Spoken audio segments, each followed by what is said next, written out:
Hi, David Mwale Kimayo. David Mwale Kimayo had 2 years ago been found by the Police Service Commission to be the most suitable to be in charge of Kenya's homeland security. Parliament gave him a nod, but yesterday Kimayo hung his boots as reports of yet another massacre in Mandera shook the nation. His resignation sent the Police Service Commission into a frenzy as commissioners decided on who would succeed Kimayo on an interim basis to avoid a vacuum in the sensitive office of the Inspector General. The law dictates that the President shall, upon the recommendation of the Police Service Commission, appoint one of the Deputy Inspector Generals to act as the IG as the process of selecting a substantive IG begins. By this evening, a source from the NPSC indicated that Samuel Arachi was the preferred name. The Police Service Act of 2014 requires that the President shall, within 14 days after a vacancy occurs in the Office of the Inspector General, constitute a selection panel comprising one person from the Office of the President, the Public Service Commission, the Police Service Commission, the Independent Policing Oversight Authority, the National Gender and Equality Commission, and the Law Society of Kenya.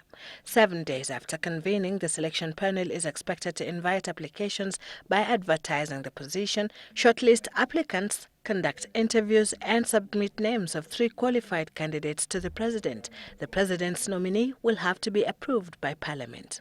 But even as this process rolls over, the big question remains: is Kimayo's replacement, as well as the replacement of the Cabinet Secretary in charge of security, Joseph Ole Lenku, going to solve the insecurity menace in this country? That does not solve the problem of insecurity.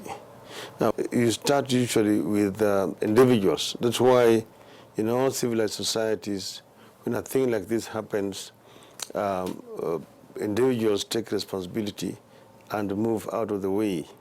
Not that they themselves are responsible for it. We don't want to reduce this whole security situation to personalities. You know, I mean, there is a huge array of things that needs to be done. Apart from the equipment, apart from the personnel that we are enhancing, apart from the terms of service that we are changing, there are legal and structural changes that have to be made. Meanwhile, in Parliament, a raging debate ensued on whether retired Major General Joseph Kasaine Ole Nkaiseri should resign as MP for Kajiado Central before the chamber vets his suitability to be the Cabinet Secretary in charge of internal security.